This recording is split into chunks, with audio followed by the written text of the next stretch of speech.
Hello दोस्तों, आपका स्वागत है एग्जाम पर स्टडी 0.0 यूट्यूब चैनल पर। आज हम आपको इस वीडियो में BSc second year semester third electronics के टर्म टेस्ट के मोस्ट क्वेश्चंस के बारे में बताएंगे। इस वीडियो में आपको जो यूनिट नंबर फर्स्ट है इलेक्ट्रॉनिक्स की, उसके क्वेश्चंस के बारे में बताएंगे। यूनिट नंबर फर्स्ट में कुछ टॉपिक है मोस्ट, जैसे किरचॉफ का नियम है, उस बेस पर आप कुछ एक दो न्यूमेरिकल हैं, ये आपने 12th क्लास में पढ़ लिया होगा, और 3-4 थ्योरम है, आप उनको मैं अच्छे से ड्राइव करा दूंगा आपको। यही आपके लिए टर्म टेस्ट में और सेमेस्टर एग्जाम दोनों के लिए ही मोस्ट हैं। तो देखिए, जो फर्स्ट क्वेश्चन है वह है किरचॉफ के नियमों को समझाइए। ये आपने 12th क्लास में खूब अच्छे से पढ़ा है, लेकिन मैं इसको हल्का सा और बता देता हूँ, जिससे आपको न्यूमेरिकल में हल्की सी प्रॉब्लम ना आए, कोई भी प्रॉब्लम आपको न्यूमेरिकल सॉल्व करते टाइम नहीं आए। तो देखिए, किरचॉफ के नियमों को समझाइए। किरचॉफ के कितने नियम हैं आप सभी जानते हैं। किरचॉफ ने दो नियम दिए। तो फर्स्ट नियम है किरचॉफ का प्रथम नियम। देखिए, किरचॉफ का प्रथम नियम देखिए हम भैया, जिसे धारा नियम भी कहते हैं। प्रथम नियम या धारा नियम क्या बोलते हैं? धारा नियम। और इसको ही क्या बोलते हैं? केसीएल। क्या बोलते हैं? केसीएल। किरचॉफ का प्रथम नियम या धारा नियम, इसको हम क्या बोलते हैं? केसीएल। तो किरचॉफ का प्रथम नियम क्या है? किसी संधि या नोड पर कुल विद्युत धाराओं का बीजगणितीय योग क्या होता है? शून्य होता है। किसी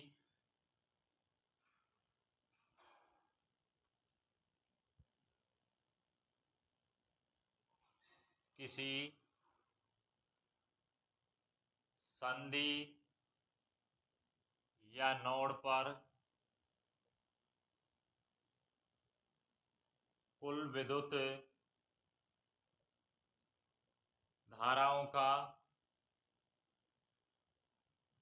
विद्युत धाराओं का बीजगणितीय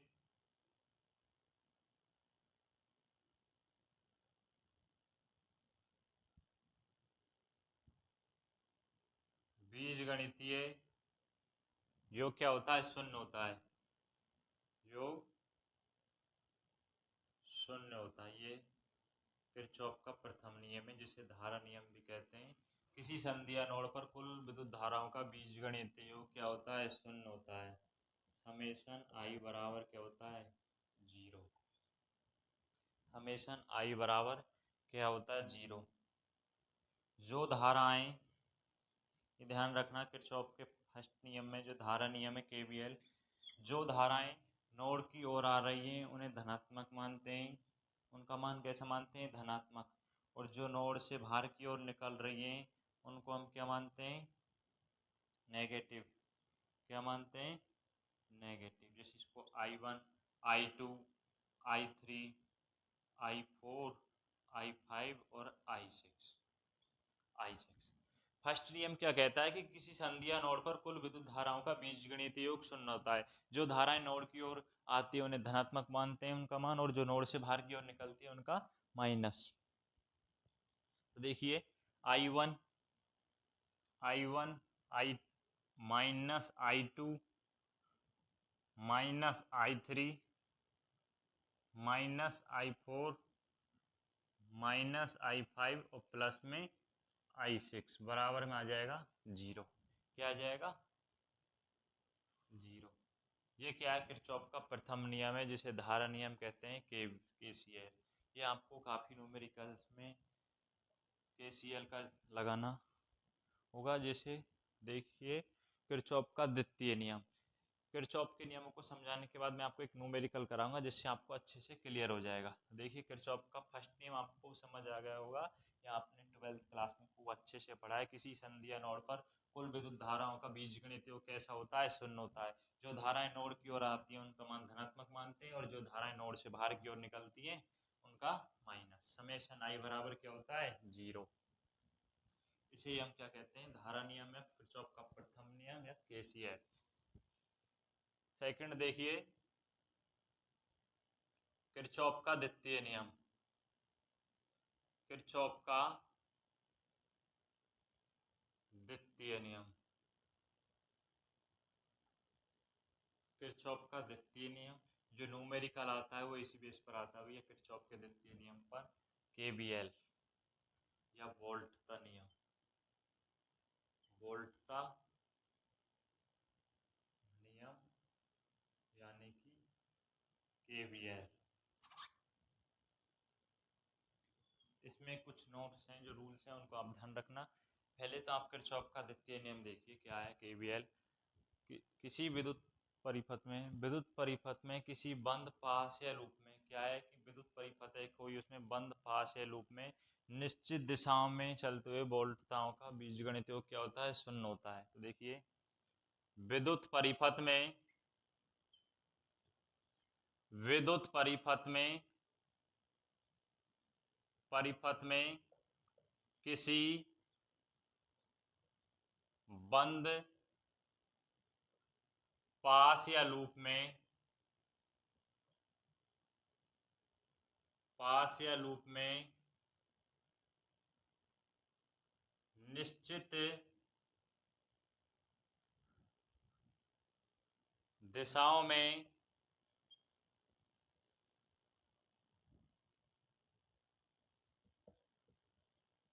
चलते हुए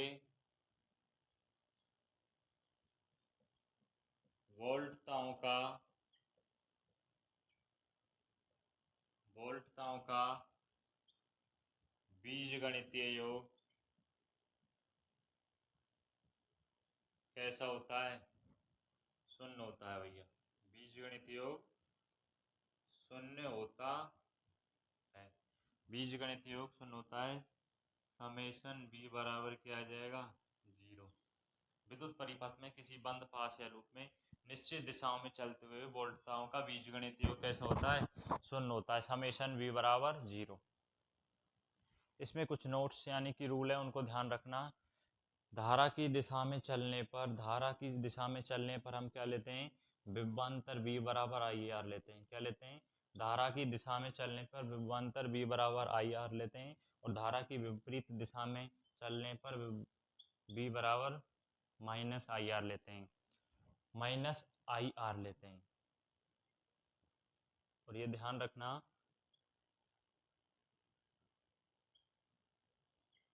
ए से बी की ओर जाने पर जब जो विभव लेते हैं उसका मान क्या आएगा, पॉजिटिव आएगा। अगर पहले पॉजिटिव है और अगर माइनस है तो माइनस से जा रहे हैं तो क्या आ जाएगा, माइनस। ये कुछ रूल्स हैं जो कि आपने 12th क्लास में भी अच्छे से पढ़े हैं।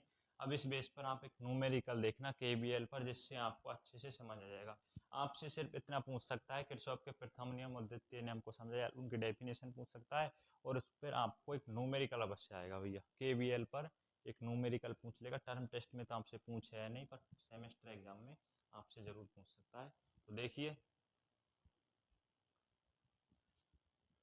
अधिक शाखा मिलती है नोड कहलाता है। इस पर 3 शाखाएं मिलती हैं तो ये क्या हो जाएगा, नोड हो जाएगा। अब आपको सॉल्व करने के लिए सबसे पहले क्या करना होगा, केवीएल लगाना होगा। तो लूप फर्स्ट में आपको सबसे पहले क्या लगाना, केवीएल। लूप फर्स्ट में केवीएल से, तो देखिए लूप फर्स्ट में केवीएल से आपने नियम्स पढ़े ना केवीएल के।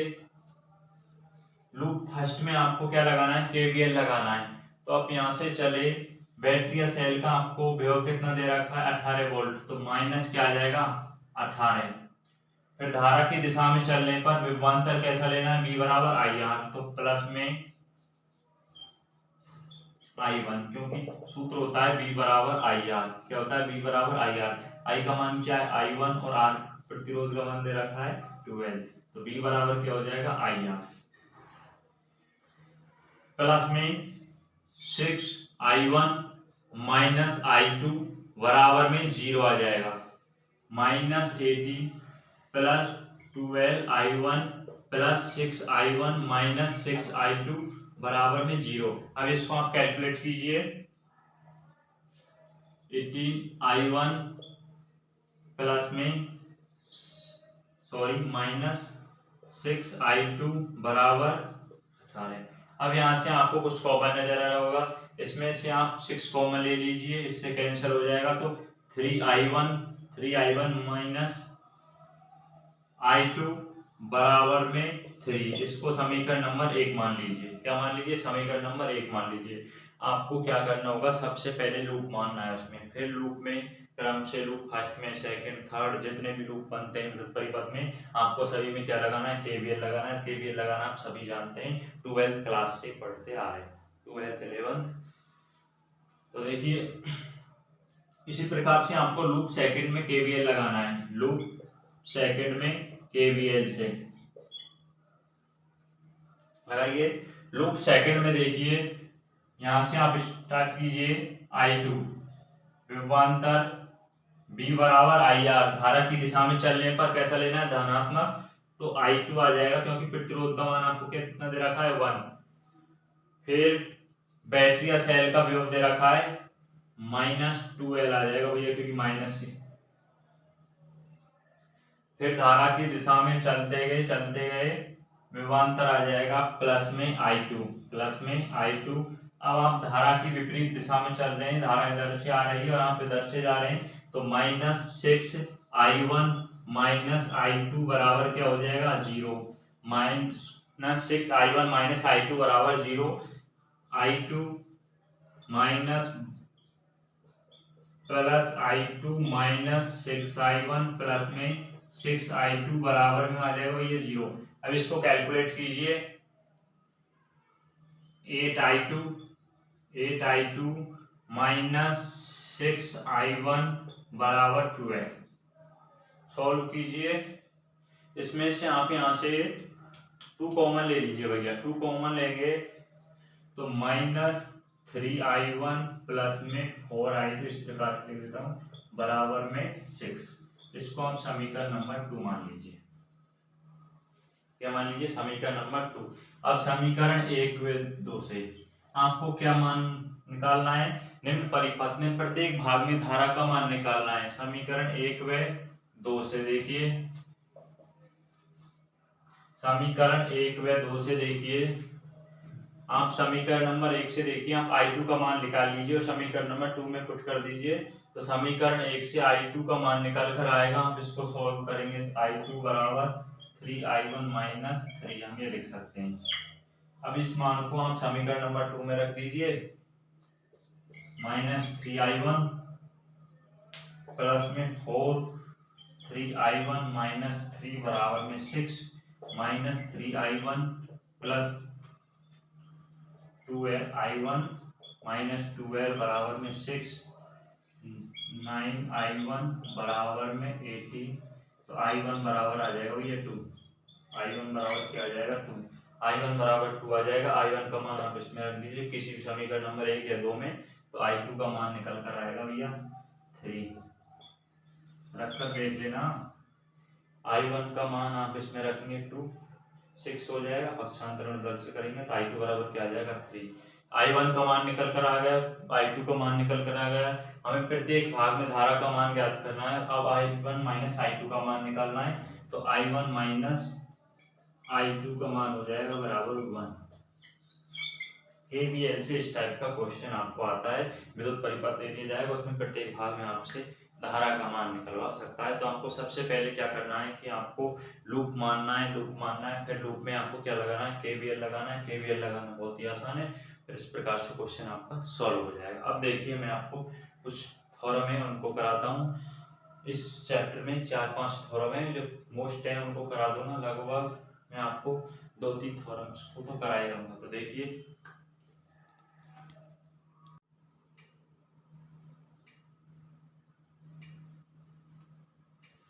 क्वेश्चन नंबर 3 देखिए, प्रतिकार प्रमेय समरण प्रमेय को सिद्ध कीजिए। अगर आपसे पूछ ले कि प्रतिकार प्रमेय को सिद्ध कीजिए, समरण प्रमेय को सिद्ध कीजिए, एक ही बात है, प्रतिकार बोल दे या समरण बोल दे। तो देखिए, पहले इसका आपको कथन लिखना होगा, उसके बाद इसका आपको प्रूफ करना है। तो इसका कथन क्या है? इस प्रमेय के अनुसार किसी जाल में जिसमें विद्युत वाहक बल स्रोत हो, क्या हो? विद्युत वाहक बल स्रोत हो, कि किसी भी प्रतिबाधा को एक नए वोल्टेज स्रोत से क्या किया जा सकता है? प्रतिस्थापित किया जा सकता है, जिसका आंतरिक प्रतिरोध क्या हो? शून्य हो। आंतरिक प्रतिरोध शून्य हो तथा विद्युत वाहक बल प्रतिबाधा के स्रोत के मध्य उत्पन्न विभवांतर के सदैव क्या होता है? बराबर होता है। यहाँ आपको सिद्ध करना है कि विद्युत वाहक बल प्रतिबाधा के स्रोत के मध्य उत्पन्न विभवांतर के सदैव क्या होता है? बराबर होता है। प्रमेय का कथन क्या है? पहले आपको कथन लिखना है कि इस प्रमेय के अनुसार किसी जाल में जिसमें विद्युत वाहक वाले स्रोत हो, किसी भी प्रतिबाधा को एक नए वोल्टेज स्रोत से क्या किया जा सकता है? प्रतिस्थापित किया जा सकता है, जिसका आंतरिक प्रतिरोध क्या हो? शून्य हो, तथा विद्युत वाहक वाले प्रतिबाधा के सिरों के मध्य उत्पन्न विभवांतर के कैसा होता है? बराबर होता है। ये आपको क्या करना है? प्रूव करना है। तो पहले आपको फर्स्ट में क्या लिखना होगा? कथन लिखना होगा। उसके बाद इसका प्रूफ देखिए भैया। यूनिट नंबर जो फर्स्ट है इलेक्ट्रॉनिक्स का, उसमें कुछ नहीं, 3-4 थ्योरम है, उनमें से आपको क्वेश्चन मिल जाएगा। टर्म टेस्ट में मैं इस वीडियो में आपको 5-6 क्वेश्चन बताऊंगा और में से आपको पक्का क्वेश्चन मिल जाएगा। और सेमेस्टर एग्जाम के लिए भी ये काफी मोस्ट इंपोर्टेंट है, बल्कि सेमेस्टर के लिए मैं दोबारा इसी वीडियो बना दूंगा सभी सब्जेक्ट की अच्छे से। तो देखिए प्रूफ देखिए।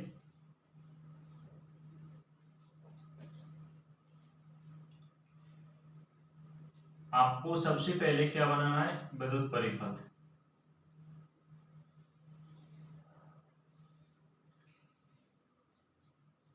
रेजिस्टेंस R1, ये रेजिस्टेंस R2, R1 R2 क्या आ जाएगा? R1 R2 या E1 वोल्ट और I1 क्या हो रही है? धारा। इसमें I1 धारा प्रवाहित हो रही है। अब इसमें अकॉर्डिंग टू KVL देखिए, अकॉर्डिंग टू KVL से देखिए, KVL लगाइए, इसमें किरचॉफ का द्वितीय नियम, वोल्टता नियम। तो देखिए क्या आ जाएगा? -E1।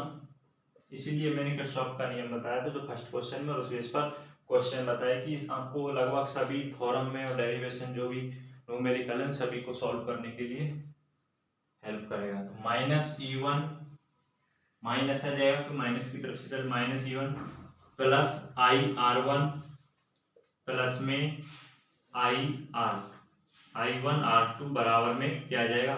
0। अब देखिए -E1 प्लस में I1 यहाँ से कॉमन आ जाएगा, R1 प्लस में R2 बराबर में क्या है? 0। I1 का मान निकाल लीजिए, यहाँ से I1 बराबर क्या आएगा? E1 अपॉन R1 प्लस में R2। I1 बराबर आ जाएगा E1 अपॉन R1 प्लस में R2 से समीकरण नंबर 1 मान लीजिए। ये आपको विद्युत परिपथ बनाना है। क्या बनाना है? एक परिपथ बनाना है। फिर उसमें आपको KVL लगाना है। KVL से आप इस प्रकार लगाएंगे तो एक समीकरण निकल कर आ जाएगी, उसको आप समीकरण नंबर 1 मान लीजिए। अब R2 प्रतिबाधा को, R2 प्रतिबाधा है, R2 प्रतिबाधा को एक नए वोल्टता स्रोत से प्रतिस्थापित करने पर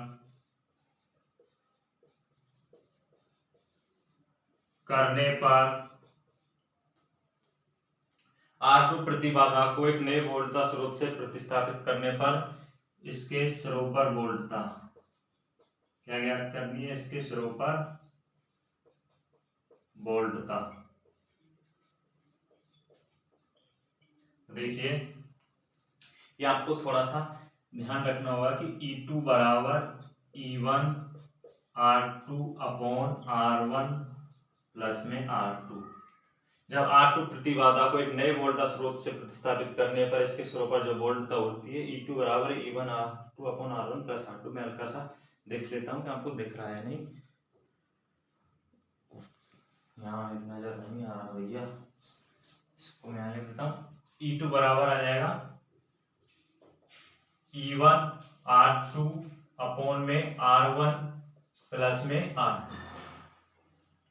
अब देखिए, अब नया परिपथ बनाइए एक।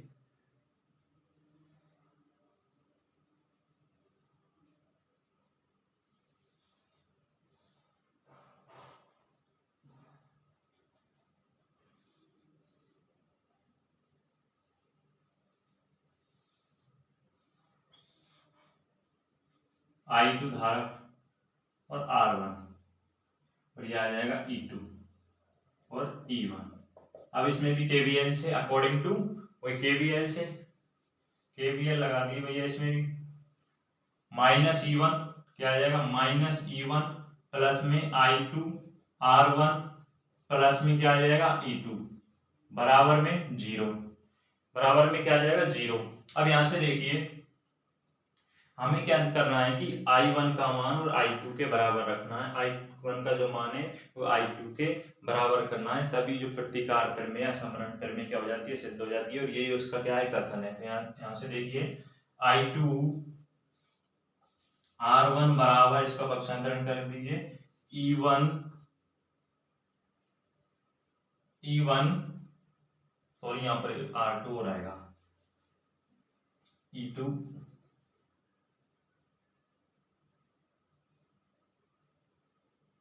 सही सही बिल्कुल सही है। I2 बराबर I2 R1 बराबर E2 माइनस क्या आ जाएगा E1। I2 R1 बराबर क्या आ जाएगा E2 माइनस, वो पक्षांतरण करिए इसका, I2 R1 बराबर आ जाएगा E1 माइनस E2, क्या आ जाएगा E1 minus E2। I2 R1 बराबर E1 माइनस E2 का मान रखिए, E2 बराबर हम क्या रख सकते हैं, E1 R2 upon R1 plus में R2, R1 प्लस में R2। अब इसको सॉल्व कीजिए, R1 प्लस में R2 एलसीएम आ जाएगा, तो E1 R1 प्लस में R2 माइनस E1 R2 और I2 R1, इसको सॉल्व कीजिए तो I2 R1 बराबर, इसको सॉल्व करेंगे तो E1 R1 E1 R2 E1 R2 R2 से माइनस प्लस क्या हो जाएगा, कैंसल, तो E1 R1 अपॉन में R1 प्लस में R2, R1 प्लस में R2, R1 से R1 क्या हो जाएगा भैया, कैंसिल हो जाएगा। तो I2 बराबर आ जाएगा, दिख रहा है नहीं, यहाँ लिख देता हूं मैं, I2 बराबर आ जाएगा E1 अपॉन R1 प्लस में R2। I2 बराबर क्या आ जाएगा, E1 अपॉन R1 प्लस में R2। अतः समीकरण नंबर इसे आप 2 मान लीजिए, समीकरण 1 व 2 से, समीकरण 1 व 2 से I1 बराबर क्या आ जाएगा भैया, I2 आ जाएगा। समीकरण 1 व 2 से I1 बराबर क्या आ जाएगा, I2 आ जाएगा। यही प्रतिकार प्रमेय समरण प्रमेय है। इस प्रमेय के अनुसार किसी जाल में जिसमें किसी प्रतिबाधा को एक नए वोल्टता स्रोत से क्या किया जाता है, प्रतिस्थापित किया जाता है, जिसका आंतरिक प्रतिरोध क्या हो, शून्य होता था। विद्युत वाहक बल को जो उनके प्रतिबाधा है उनमें मान क्या आना चाहिए, बराबर आना चाहिए। I1 बराबर क्या है, I2, I1 बराबर क्या आना चाहिए, I2। ये आपको क्या करना है, विद्युत परिपथ जनरेट करना है और उसमें KVL लगाना है, एक समीकरण निकल कर आ जाएगा। अब R2 प्रतिबाधा को एक नए वोल्टता स्रोत से प्रतिस्थापित करने पर प्रतिकार प्रमेय समरण प्रमेय में आपको कुछ नहीं, वही KVL लग रहा है। बस आपको ये ध्यान रखना है E2 बराबर E1 upon E1 R2 R1 plus में R2, फिर एक नए विद्युत परिपथ में KVL लगाना है, एक समीकरण नंबर 2 निकल कर आ जाएगा।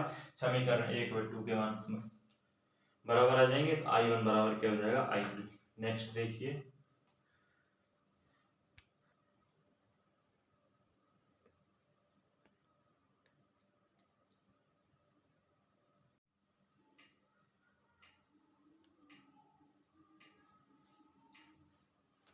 क्वेश्चन नंबर 4 देखिए, मिलर प्रमेय को सिद्ध कीजिए। आपसे क्या पूछ रहा है कि जो मिलर थ्योरम है उसको आपको सिद्ध करना है। तो पहले इसका आप कथन देखिए भैया, कथन है वही आपको क्या करना है, सिद्ध करना है।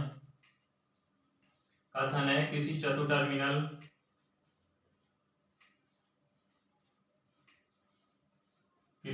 टर्मिनल जाल जिसका वोल्टता गुणांक क्या है भैया, वोल्टता गुणांक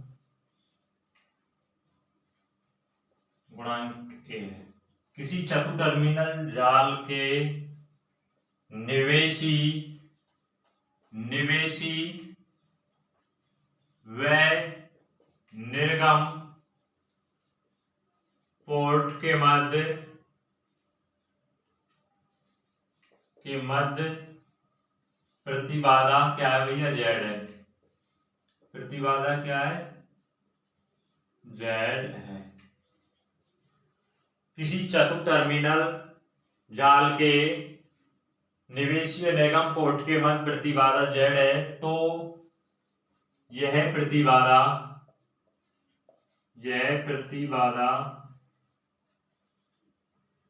निवेशी प्रतिबाधा,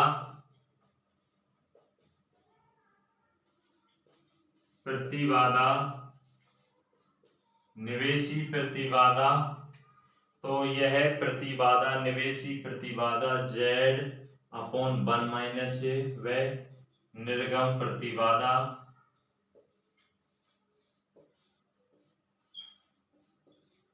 ए जेड अपॉन ए माइनस 1 के क्या होती है भैया, तुल्य होती है।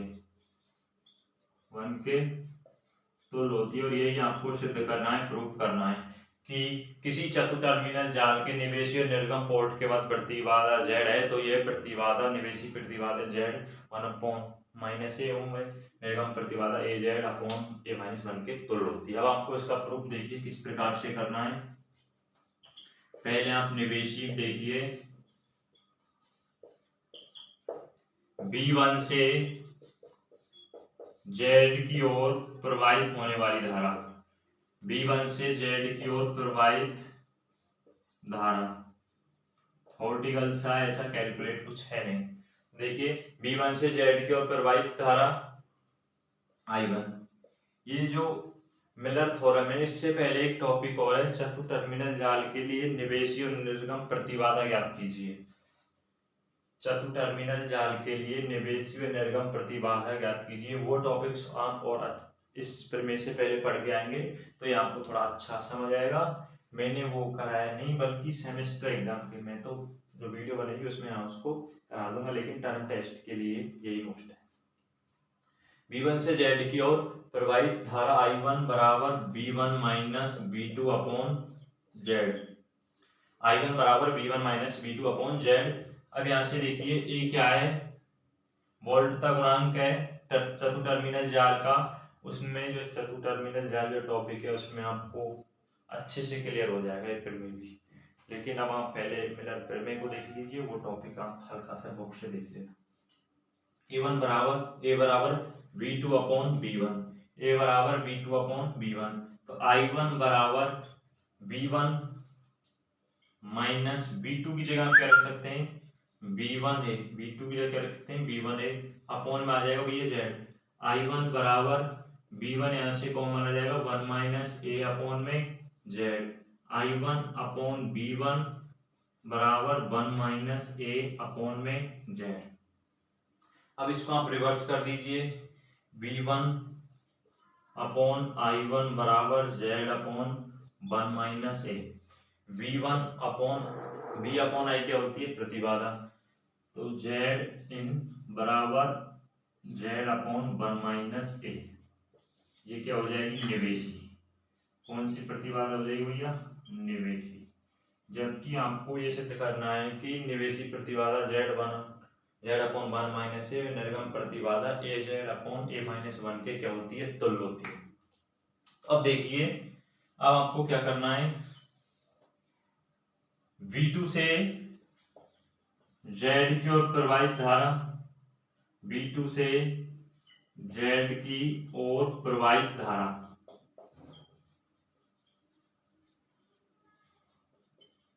B2 से Z की ओर प्रवाहित धारा, देखिए B2 से Z की ओर प्रवाहित धारा I2 बराबर B2 minus B1 upon Z, I2 बराबर B2 minus B1 upon Z। अब यहाँ से भी A बराबर B2 अपॉन B1, यानी कि आपको किसका मान रखना है, B1 का मान रखना है। तो I2 बराबर B2 minus B2 upon A, upon में भैया क्या आ जाएगा, Z। I2 बराबर यहाँ से V2 कॉमन आ रहा है 1 माइनस 1 अपॉन A, अपॉन में Z आ जाएगा। क्या आ जाएगा V2 1 माइनस 1 अपॉन ए अपॉन में जेड आ जाएगा।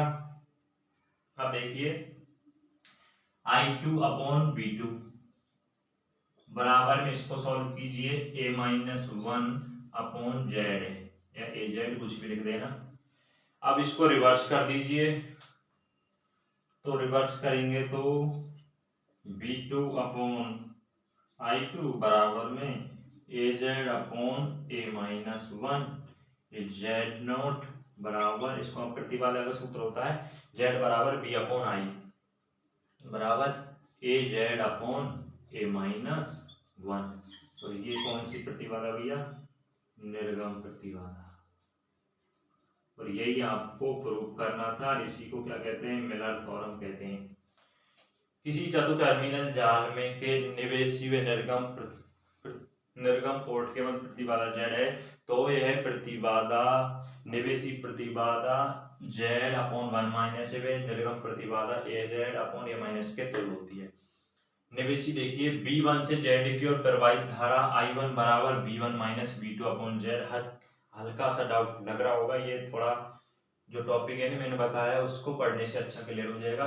B1 minus B2 upon Z, I1 बराबर B1 माइनस ए बराबर क्या रख सकते हैं B2 अपॉन B1, तो B2 का मान B1 ए, क्योंकि उसका वोल्टता गुणांक क्या है ए, चतुर टर्मिनल जाल का।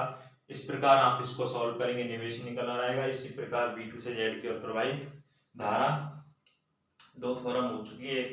इससे पहले क्वेश्चन में करा दी, क्वेश्चन नंबर 3 में समरण फिर में और ये मिलर फिर में एक थ्योरम और करा देता हूं, इनमें से आपको टर्म टेस्ट में अवश्य क्वेश्चन मिल जाएगा।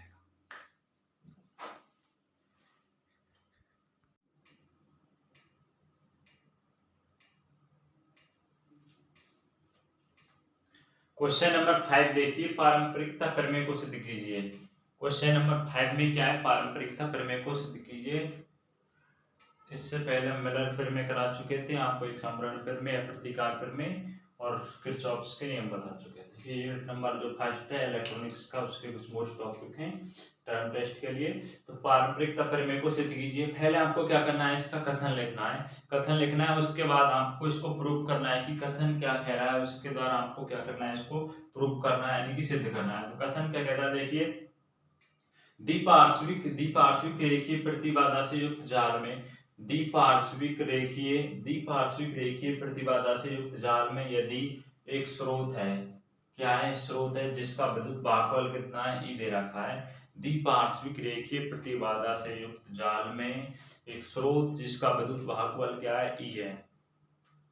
जाल के किसी एक लूप में स्थित हो तथा वह जाल के किसी दूसरे लूप में धारा आई उत्पन्न करता हो, क्या उत्पन्न करता हो, धारा आई उत्पन्न करता है, तो उसी स्रोत ई को दूसरे लूप में लगाने पर प्रथम लूप में धारा आई उत्पन्न करेगा। क्या उत्पन्न करेगा, धारा आई उत्पन्न करेगा। अब यहाँ से आपको कथन से कुछ निष्कर्ष निकल कर आया होगा कि आपको क्या सिद्ध करना है। दोबारा से देखिए, द्विपार्श्विक रेखीय प्रतिबाधा से युक्त जाल में यदि एक स्रोत जिसका विद्युत भागफल ई दे रखा है, ई मानना है, जाल के किसी एक लूप में स्थित हो तथा वह जाल के किसी दूसरे लूप में धारा आई उत्पन्न करता है, दूसरे लूप में धारा आई उत्पन्न करता है, तो उसी स्रोत ई को दूसरे लूप में लगाने पर प्रथम लूप में भी धारा आई उत्पन्न करेगा। यानी कि धारा का मान क्या आना चाहिए, समान आना चाहिए दोनों लूपों में विद्युत भागफल ई लेने पर। ये इसका कथन है। अब इसको आपको प्रूफ देखिए किस प्रकार से करना है। इसमें दो केस बनेंगे, एक केस नंबर फर्स्ट और एक केस नंबर सेकंड। जब ये सिद्ध होगा, क्योंकि आपसे दोनों लूप में धारा का मान क्या करवा रहा है, बराबर करवा रहा है। देखिए भैया,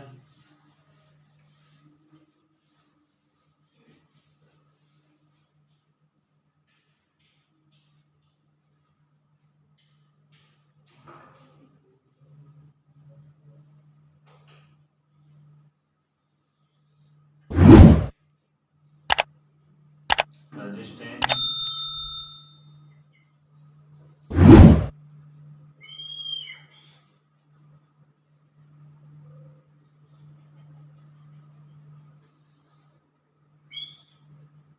ई, विद्युत भागफल कितना लेना है, ई मानना है,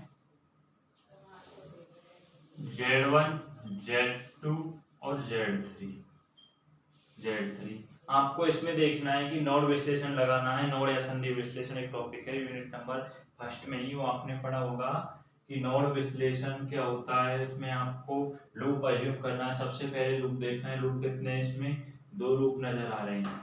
कितने लूप नजर आ रहे हैं, 2 लूप, लूप फर्स्ट और लूप सेकंड। सबसे पहले आपको क्या मानना है, लूप मानना है।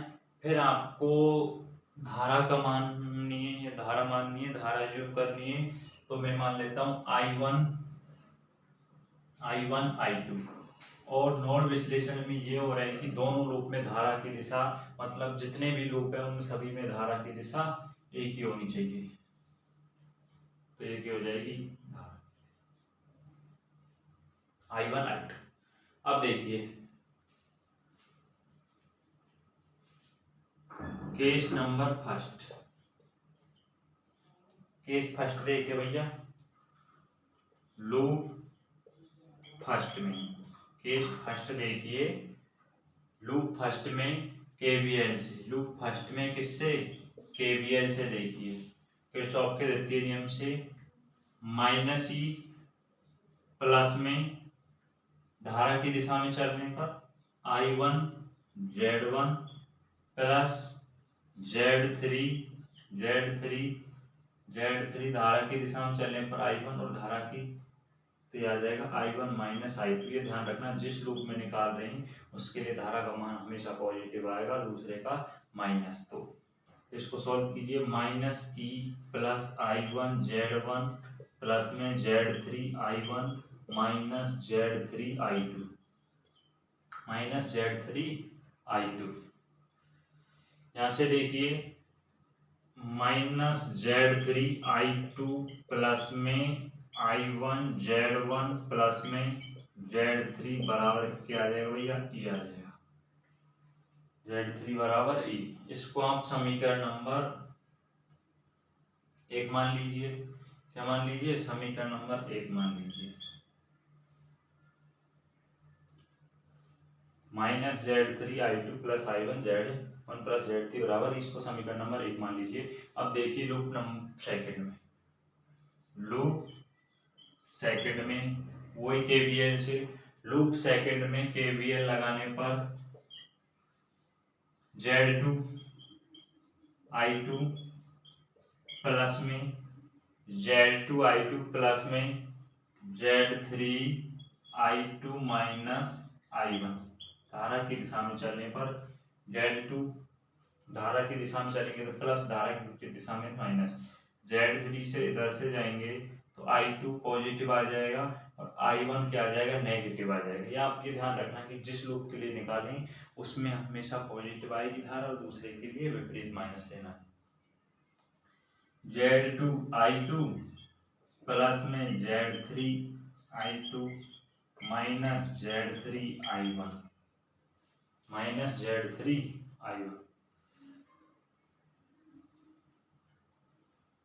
अब यहां से देखिए I minus Z3 I1 plus में I2 Z2 प्लस में Z3 बराबर में 0। माइनस Z3 I1 प्लस में I2 Z2 प्लस में Z3 बराबर 0। यहाँ से आप I1 का मान निकाल लीजिए। तो I1 बराबर, इसको सॉल्व कर लेना भैया, Z2 प्लस में Z3 I2 अपॉन में Z3 आ जाएगा, अपॉन में Z3 दिख तो रहा है ना।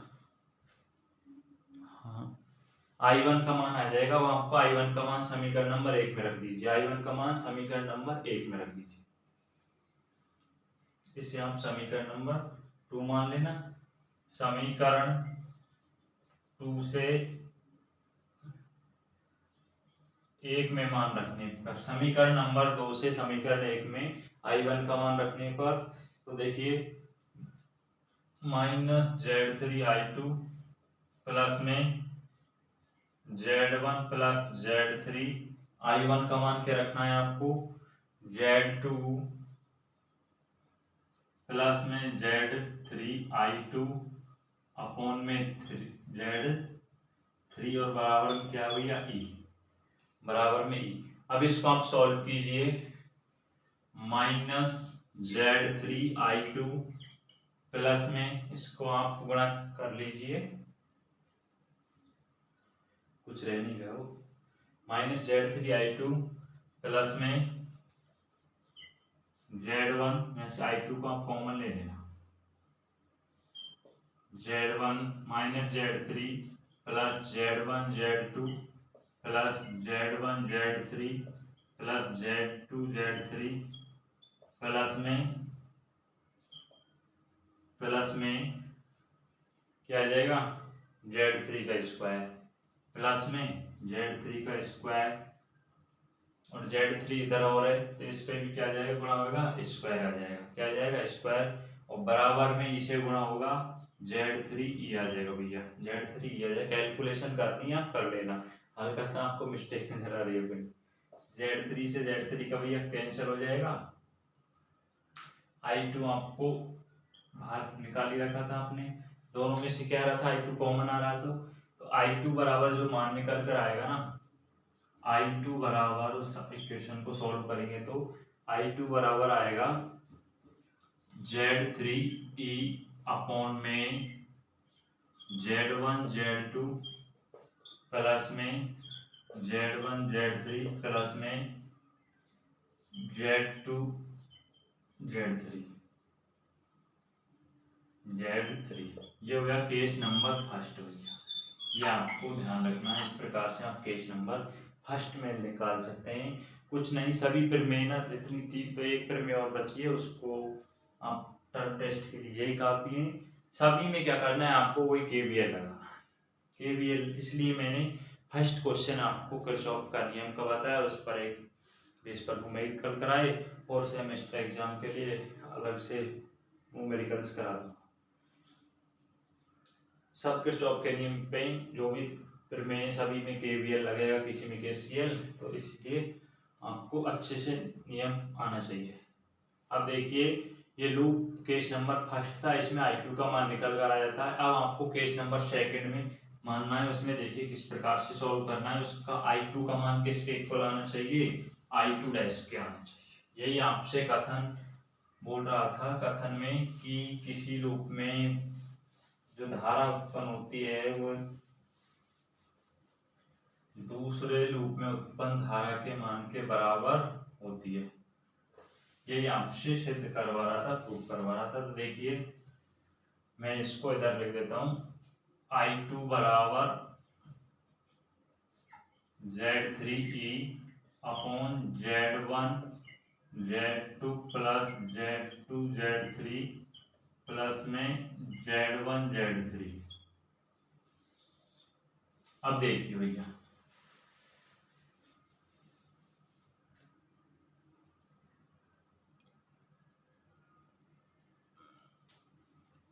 केस नंबर सेकंड देखिए, आप सबसे पहले विद्युत परिपथ बनेंगे,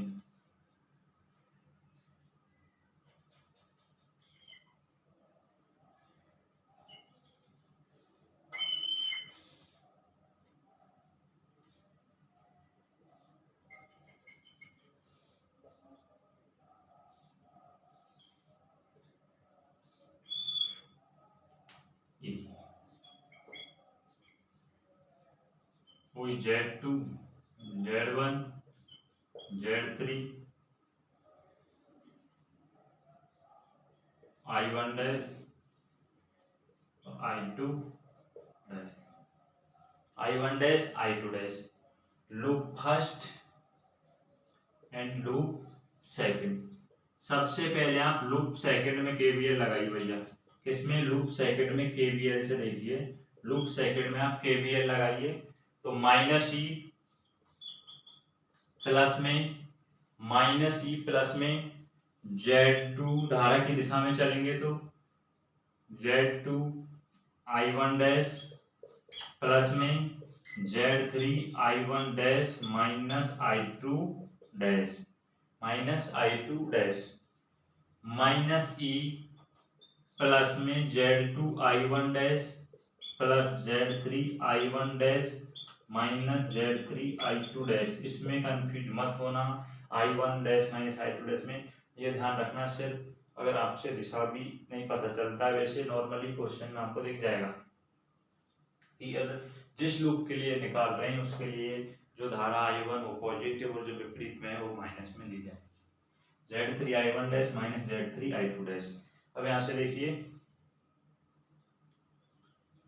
Z2I1 प्लस में Z3I1 माइनस I2 बराबर में ई हो गया। बराबर में क्या आ जाएगा ई। इसको आप समीकरण नंबर 1 मान लीजिए।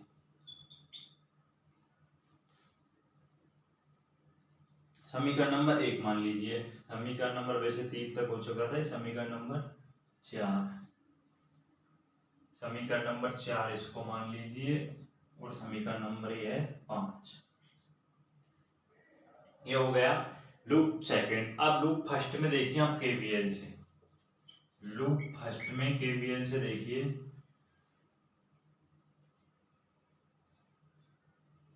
Z1I2 धारक की दिशा में चलेंगे तो पॉजिटिव आ जाएगा। Z1I2 प्लस में Z3I2 माइनस I1 बराबर में 0 आ जाएगा। Z1I2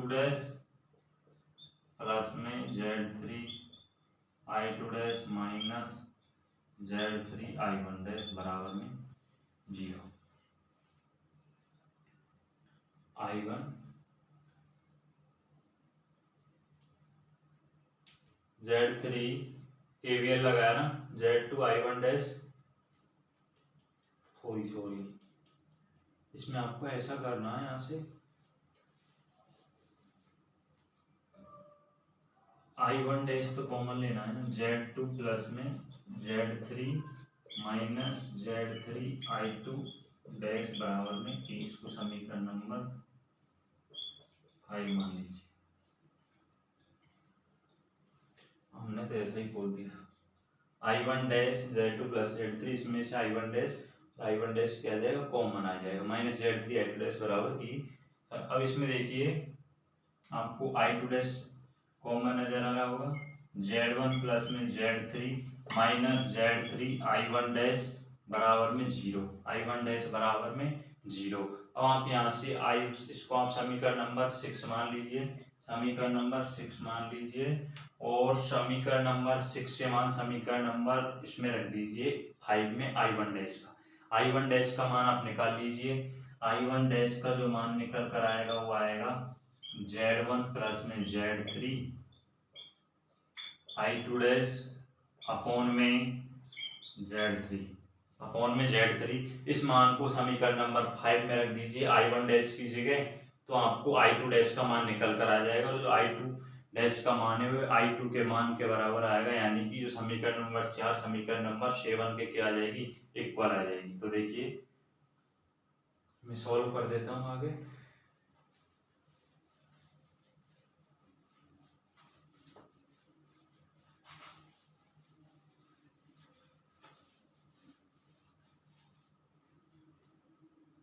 I1 का मान रखिए आप Z2 प्लस में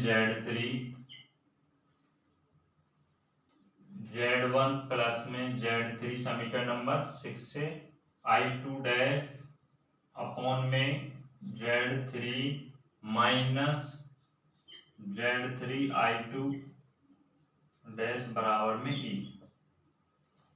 बराबर में E। सॉल्व कीजिए। क्या कीजिए, सॉल्व कीजिए। Z1 Z2 प्लस में Z1 Z2 प्लस में Z3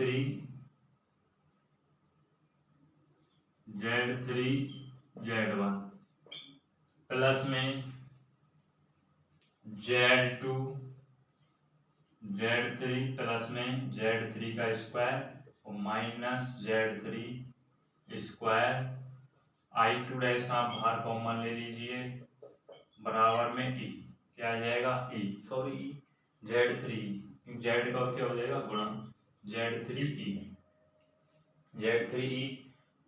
क्या हो जाएगा कैंसल, तो I2 डैश बराबर क्या आ जाएगा भैया Z3E upon Z1 Z2 plus में Z1 Z3 प्लस में Z2 Z3।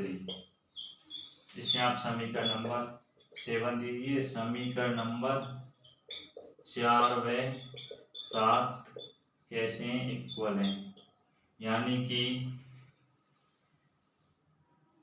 I2 बराबर किसके है, I2 डैश के, I2 बराबर किसके है, I2 डैश के। और ये आपसे क्या करवा रहा था, प्रूव करवा रहा था, बहुत ही नॉर्मल है, कुछ नहीं है, बस आपको KVL लगाना है और कुछ नहीं है। इस प्रकार ये फिल्में क्या हो जाती है, सिद्ध हो जाती है। ये इलेक्ट्रॉनिक्स जो फिजिक्स है उसके टर्म टेस्ट के लिए मोस्ट क्वेश्चन है, इनमें से आपको क्वेश्चन अवश्य मिल जाएगा, आप विश्वास रखिए, इनमें से आपको क्वेश्चन मिल जाएगा और 500 क्वेश्चन आपको अच्छे से समझ आ जाने चाहिए। वीडियो को ज़्यादा से ज़्यादा शेयर करें जिससे और दोस्तों को हेल्प हो सके, और वीडियो को लाइक करें और चैनल को सब्सक्राइब करें भैया।